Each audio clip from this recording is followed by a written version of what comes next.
welcome to the 3-Inning Fan Show with me, Kelley Franco. I am so excited about our guest here today in studio because we have broadcast journalist Marysol Castro. Marysol, thank you so much for being here. Thank you so much for giving me that walk-ups. Like, I feel like I should have my first AB. Like, you just brought me into the game. And you would know a little bit about walk-ups because Marysol is one of the faces and voices of the Mets organization. And we are going to get right on that in a minute. But first, Marysol. Yes, ma'am. A moment about the Mets.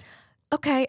You know what? The passage of time is a wonderful healer. Oh. Is this the first stage? Or are we into like a third stage? We're acceptance. I was in denial for a while. I did the grieving. I did the anger. Is there a drinking part? That's all season long. Okay. I went back into anger when Shohei Ohtani does what Shohei Ohtani does. And there was an anger U-turn. Did you hear that? I was so jealous. Yeah. He's so good. He's so good.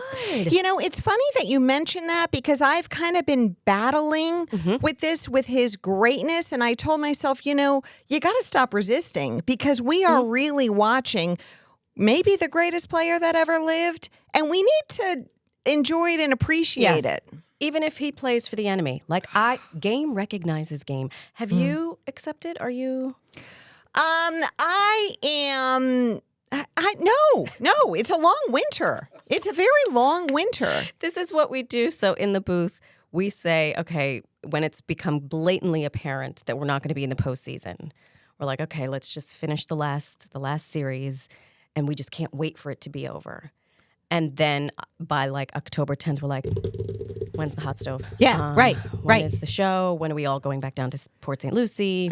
Because we're maniac. We are psychopaths. I had Keith Radd on my show a couple weeks ago. Keith. Wonderful. He was home for 5 days. I said, is your wife ready to kill you yet? And was she? Right. He was like, she's doing okay. We're still ships passing in the night. Okay. So, yeah.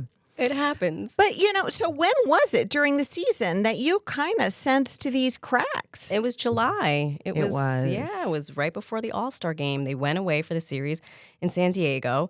And I remember, because I don't travel with the team frequently, and I just remember watching at home and being like, what? Gosh, that doesn't, Paquito, that's not you. Come on, what's happening? I just thought, this is not the Mets that I know. But as you know, baseball is a very long season. And, you know, you've got 9 innings, sometimes 10. And I thought, all right, they'll come back. Yeah. And I don't think we ever really rebounded after that. Well, it was amazing because individually there were some amazing performances this season. But as a team, they couldn't pull it together. Well, we had a lot of folks on the IL. We played, you know, I have gone on the record by saying I love baseball with every fiber in my being. And I also say baseball is incredibly boring.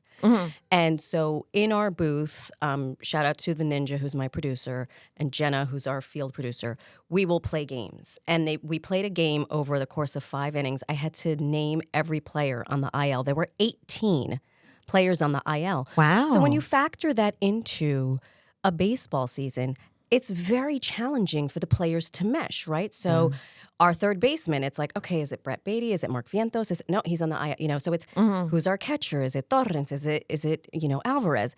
And so I don't think there was enough time for the core group of players to really mesh, for there to be those moments and to really like understand, like, I know Soto's got this. You know, So the injuries really plagued us also. So is that what you'd call maybe like a chemistry issue or just a team magic issue? I think a little bit of both. You know, chemistry, I think, comes from individual players. I think it sort of manifests itself in the clubhouse and the dugout. I think Carlos Mendoza is a master at chemistry. I think he really meets the players where they are. I think they respect him. I think they come to him individually, and they know they're not getting a stump speech, right? Edwin Diaz going to Mendy is going to get a very different talk than Brett Beatty, you know, and I think that that's part of his charm. So I think, to answer your question, it was a little bit of chemistry. It was a little bit of where is the magic? You know, we were riding on this high from last season. We got Diaz back. You know, we got all this. We got Juan Soto. And then it sort of like kind of was in the ether, But Mets fans, gosh, you got to believe. Yeah, so the offseason. Speaking of believing, let's have what your wish list is for the offseason. My wish list is for 3 amazing pitchers to complement these 3 young phenoms that we have in Tong, Sproat, and McLean. I mean, I think in September we saw these 3 kids. I remember meeting them and I looked at Tong and I was like, oh my gosh, I could have birthed you. He's got a baby face. He has a baby face. And he's 21. I'm 51. I literally could have birthed him. And just seeing them on the mound, and I just thought, my gosh, they have so much promise. And then to watch them pitch, I was like, oh my God, they're really talented. And then we were battling back again, injuries. So I would love, love, love to see 3 veteran pitchers come in so that we can really have a really strong bullpen. And I mean, every team in the league, it's like the conversation of every season. You know this, what's our bullpen look like? What's our bullpen look like? Yeah. So I want 3 really, really amazing pitchers. So I assume one of those 3 amazing pitchers is going to be an ace of the starting staff? Yes. Okay. That's what I think the Mets need, for sure. We need 2 really solid starters. Uh-huh. We need a closer. I don't want to even say if one of our closers goes away, because this is my problem. We're not going to mention that name that rhymes with Medwin Miaz. We're not going to say his walk up with the trumpets and all that. No, you have no idea who we're talking about. No idea who you're talking about. He's definitely not Puerto Rican. I get so personally attached to the players that, even someone like Pete Alonso, I'm like, we can't not have Pete Alonso. We can't not. That is going to be the drama of the offseason. So I see 2 main dramas here. Number 1, whether Edwin Diaz chooses to opt out, and if so, whether or not Stearns re-signs him. Correct. And then the other one is Pete Alonso, and it's deja vu all over again because we had it last offseason. 100%. 100%. So what do you think happens? I truly have no idea. Last year, I had resigned myself to the fact that Pete Alonso was no longer going to be a Met. And then the 11th hour happened, and I was like, oh, my gosh. What do you think? Well, I think it's an interesting change from last offseason because last offseason he was saddled with the qualifying offer. Right. So whoever signed him was going to have a draft pick compensation to pay. And this year, what I think is interesting, Marysol, is that he said when the regular season body wasn't even cold. I mean, that 10 seconds after that last out, he said, I'm going to opt out.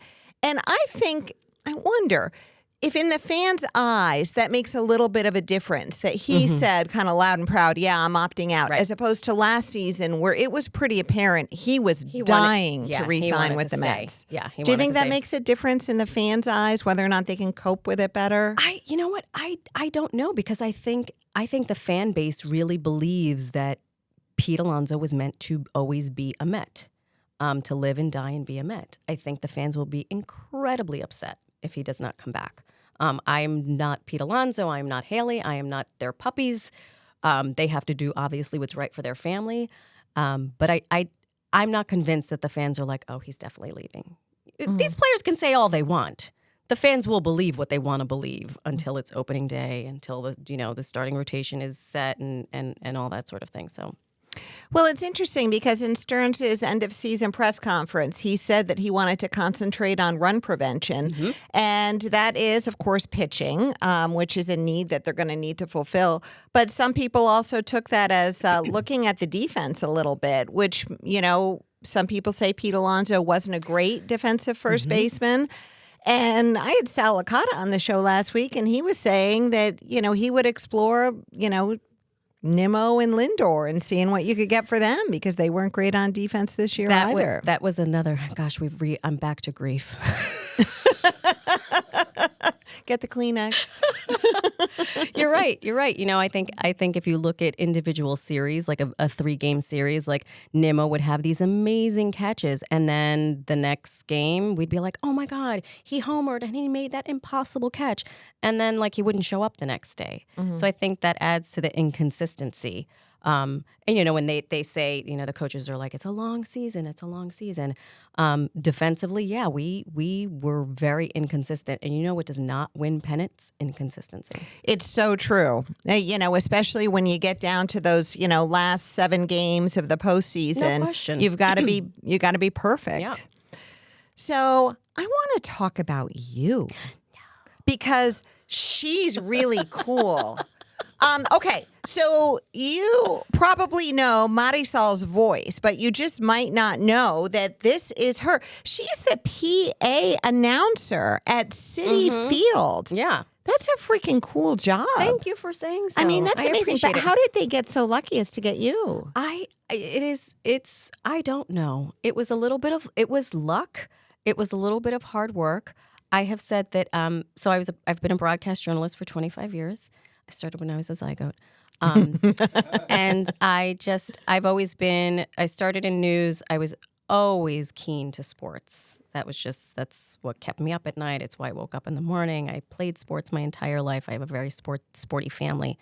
And I was in a period in my life where I thought I had worked at Legacy Media and I wanted to break off and do my own thing because I thought no one focuses on women's sports. No one focuses on Latinas in sports. And so, you know, I was like, I'm going to be an entrepreneur and I'm going to do my own thing.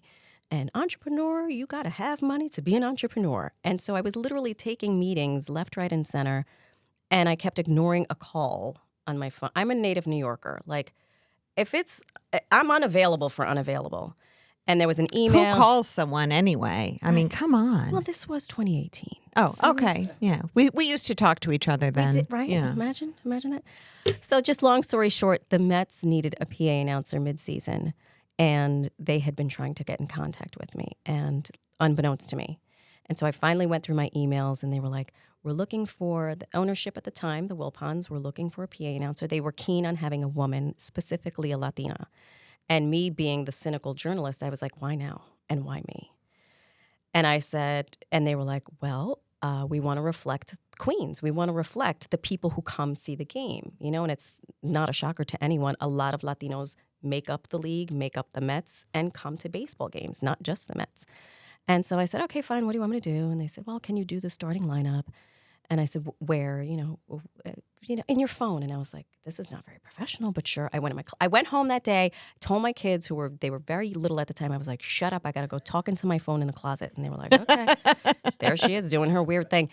And I did the lineup and they called me and they said, can you come in to do an audition? And I was like, okay, fine. And I said, where did you get my name? And this is like, I think the power of women uplifting women, which is why we talked about how I've had a whirlwind day, but I was like, we are not messing up this blowout. We're not wasting a blowout.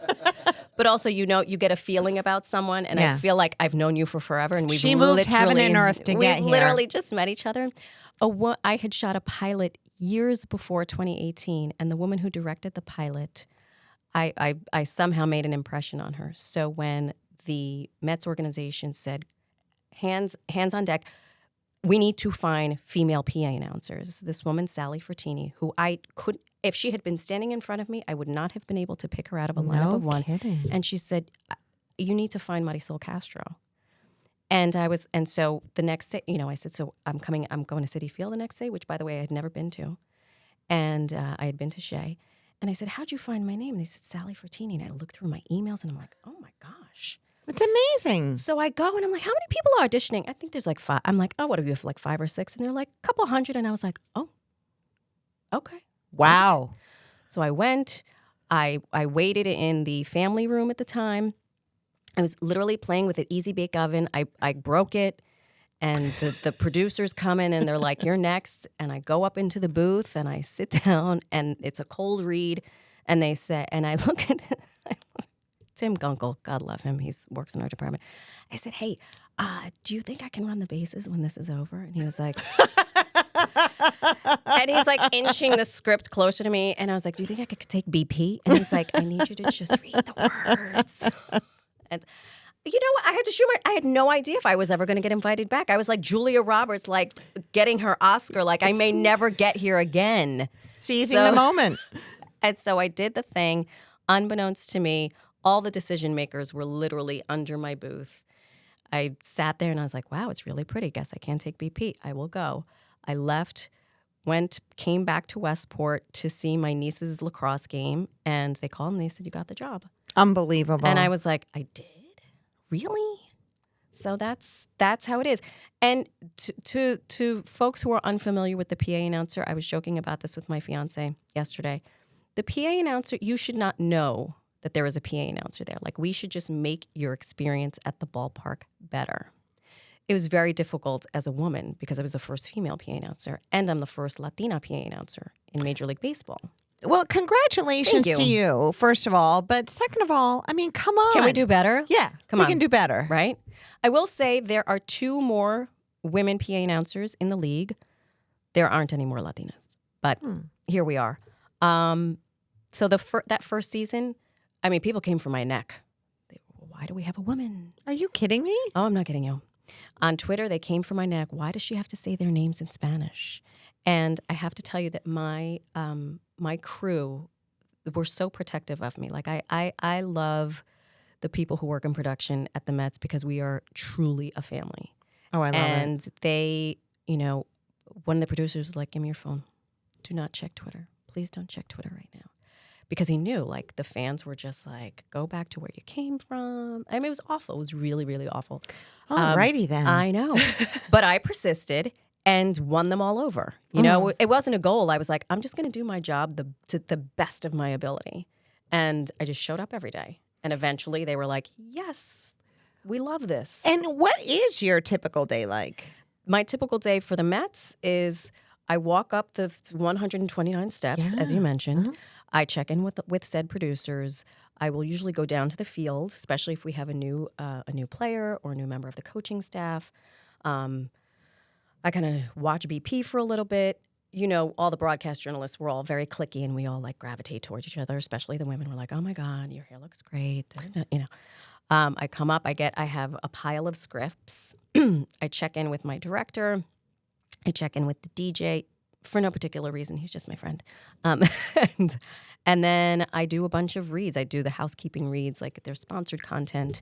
And then by the time I get to the portion of the pregame where I'm doing the lineup, that's like, okay, we're getting down to business. Well, and it's not just lineup. I mean, there are all those contests. There's contests. There's also, my producer and I like to say about my ninja, Nick Baffardi, one day I want you to own a team because that will give me job security. Because he really thinks like a manager, and therefore I now think like a manager because people are like, oh, do you have to know baseball to be a PA announcer? Yes. You can't come in there not knowing anything because you will fall flat on your face. Yeah. I happen to grow up watching baseball and loving baseball, but I have to anticipate, okay, what move are we going to make? When's the call to the bullpen? They only have, three more mound visits.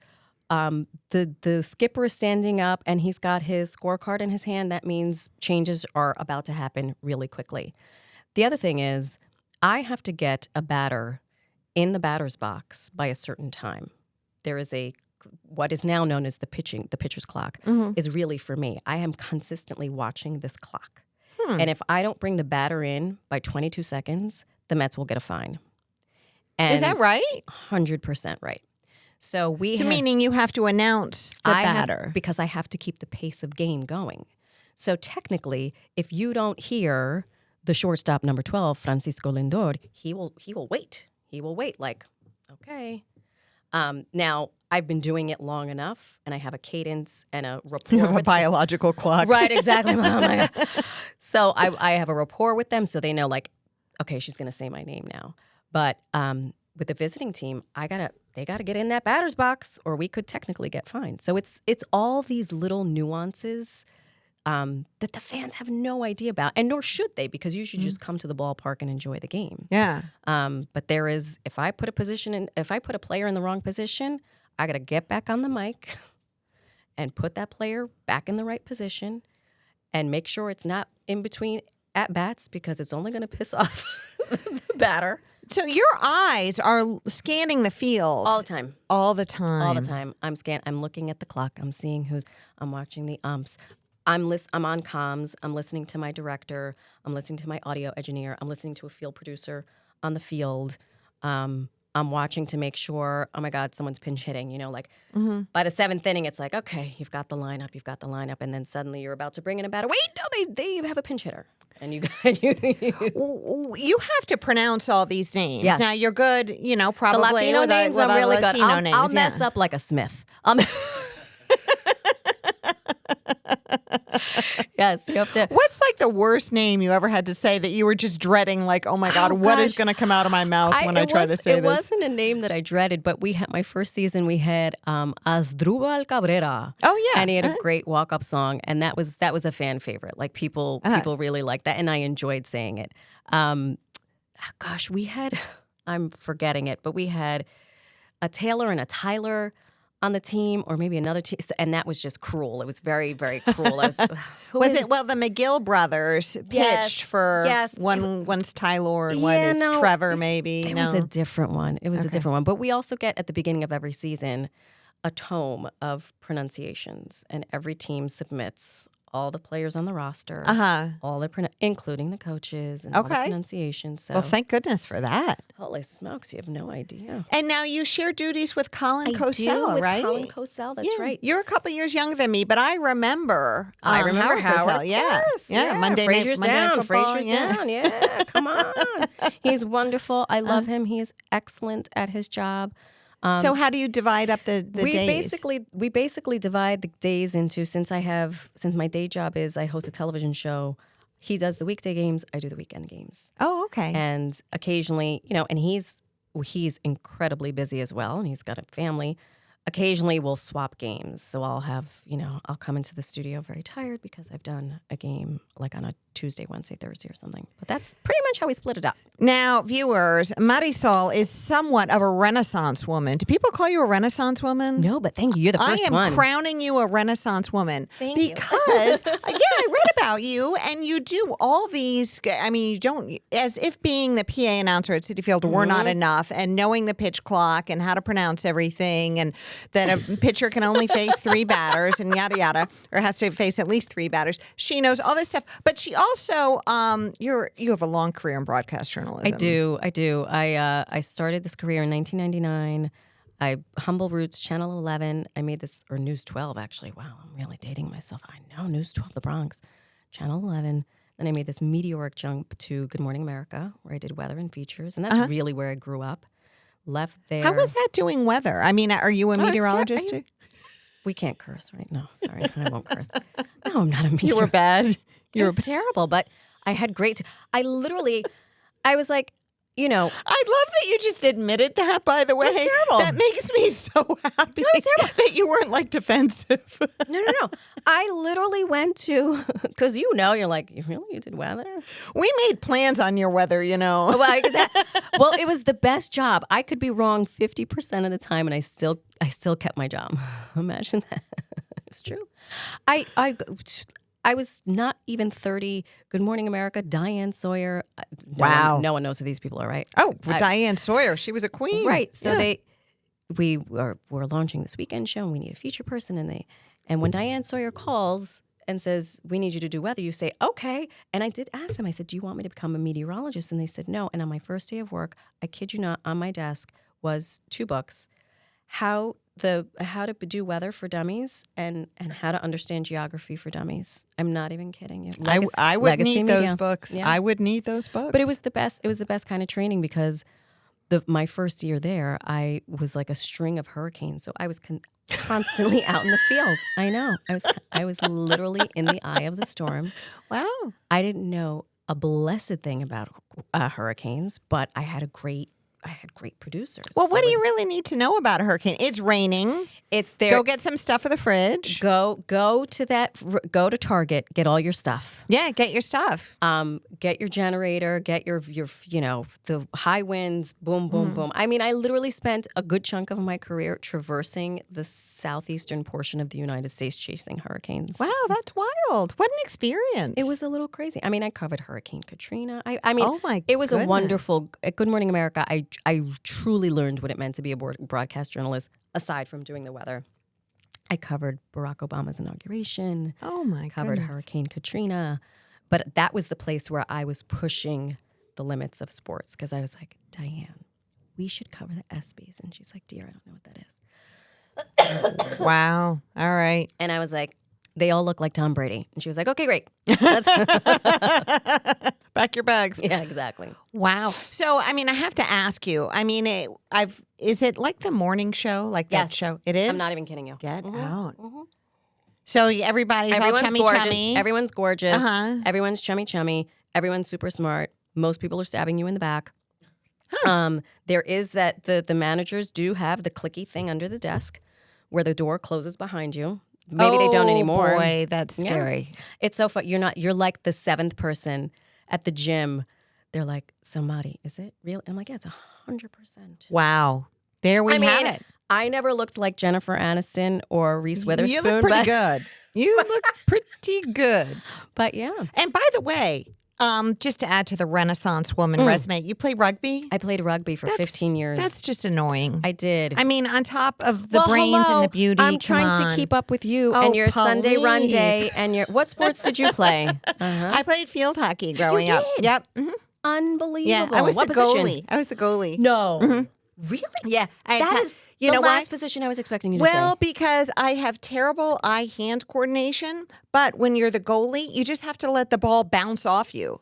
And so I could do that. Just get in the way of the ball. Get in the way of the ball. You know. So yeah, it was great. I was good.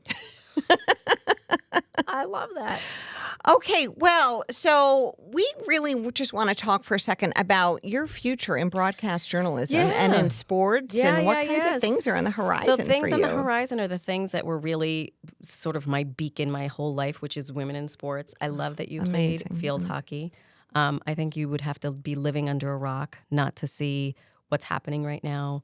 We could attribute it to the WNBA. We can contribute it to women's college basketball. But really my focus is I'm not the X's and O's girl, right? I'm not trying to be the person who's doing the play-by-play, but I think there's a real opportunity for everyone, you, me, whatever industry you're in, to really put your weight and your money behind women's sports. I think right now is the time. So I've built this little company, this little brand. It's called Leadoff Media, with a nod to, yes, my baseball roots. That's great. Leadoff Media, everybody. Go check that out. Leadoff Media. I mean, there's not a whole lot there now, but stay tuned. And I think, so the WNBA is saturated. The expansions are prolific. And I think right now, you mentioned rugby, women's professional baseball, and flag football are really, and women's wrestling are really the areas for growth. I think that's where we're going to see the next set of eyeballs go, brands and money. Elizabeth Ben, who's a dear friend of mine. Friend of the right? show. Yeah, she was on the show. Yeah. Fantastic. Amazing. Brilliant. So, do you know that she... philosophy professor.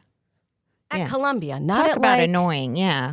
And gorgeous. Elizabeth, we don't like you anymore, Liz. And fluent in French. You're too perfect. Please don't come by anymore. You know what? And all that flowy hair. Yeah. Unbelievable.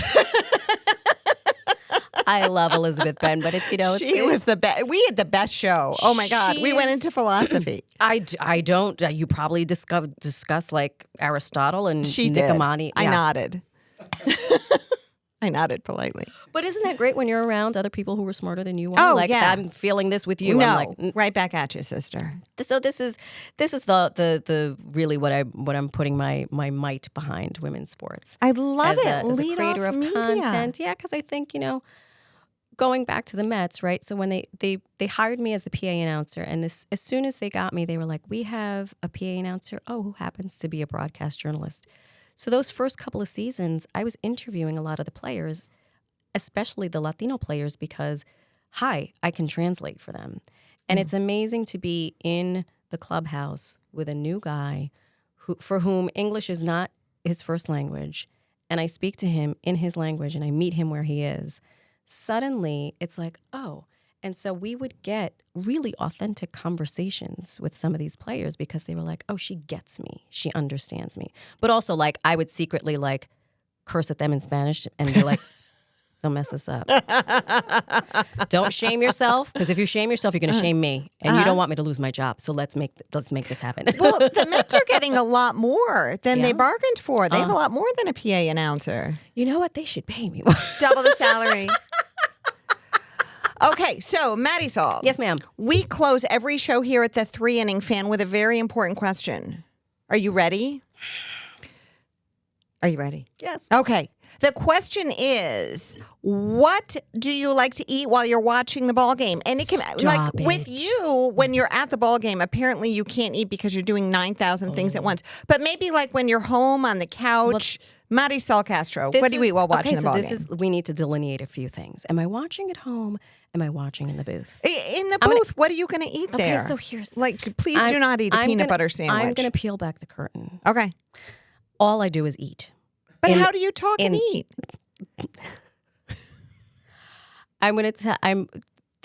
I'm putting myself in a bad light, but there was one game where I was eating pretzels. I mean, all I do is eat. Pretzels, but don't they dry out your mouth? I have lots of water. Oh, and by the way, if I have to pee, I have a minute 20 seconds. Oh my goodness gracious! It is an international incident. Do not wear button fly jeans. That will or a belt or a jumpsuit. Literally, the ninja goes, Marty's going to the bathroom. They open the doors and I sprint. I once pushed someone out of the way and was like, I gotta go. And I came back. And this was back when we were still doing double switches. They were like, Marty, there's 5 double switches. Hurry up. And I'm like, okay. I was happily eating. We were winning. I was like, oh, this is great. Pinch hitter. I literally spat the pretzels out of my mouth. Fans, your attention, please. Now pinch hitting for your New York Mets. Oh, my God, the voice. Amazing. But at home, I take my eating very seriously. Well, and you're cooking too, right? Yeah, you're my kind of girl. Yeah. Mm-hmm. What do you eat when you watch the game? Well, I eat a whole bunch of different things. My favorite thing, like if I'm just like on the couch all by myself, I would love to have a nice hot pizza and a glass of red wine and just kind of chow down on that. Oh, but I do a lot of cooking myself, and I like to eat. Yeah. I eat. Girls gotta eat. Girls gotta eat. What's your favorite pasta? I eat a lot of different pasta. I think if I'm really just going to be honest, it's a good old marinara sauce that I made myself with our home canned tomatoes that my cameraman Duffy and I can Chef every summer. Duffy. Yeah. We do. What's a gal got to do to get on the list? Well, I will get a jar to you because you're not far from me. I wish I had bought one today. You have something else in your goodie bag there. Don't leave without it. But next time it'll be a can of tomatoes. I think we need to take this baseball to the kitchen. There you have it. Let's cook do it together. I would love that. That's going to be our next show. Please. All right. Ladies and gentlemen, we are so thankful for Marysol for being here today. Thank you so much, girl. Thank you for inviting me. You were amazing. You're the best. And I'll see you next week, everybody. Bye-bye.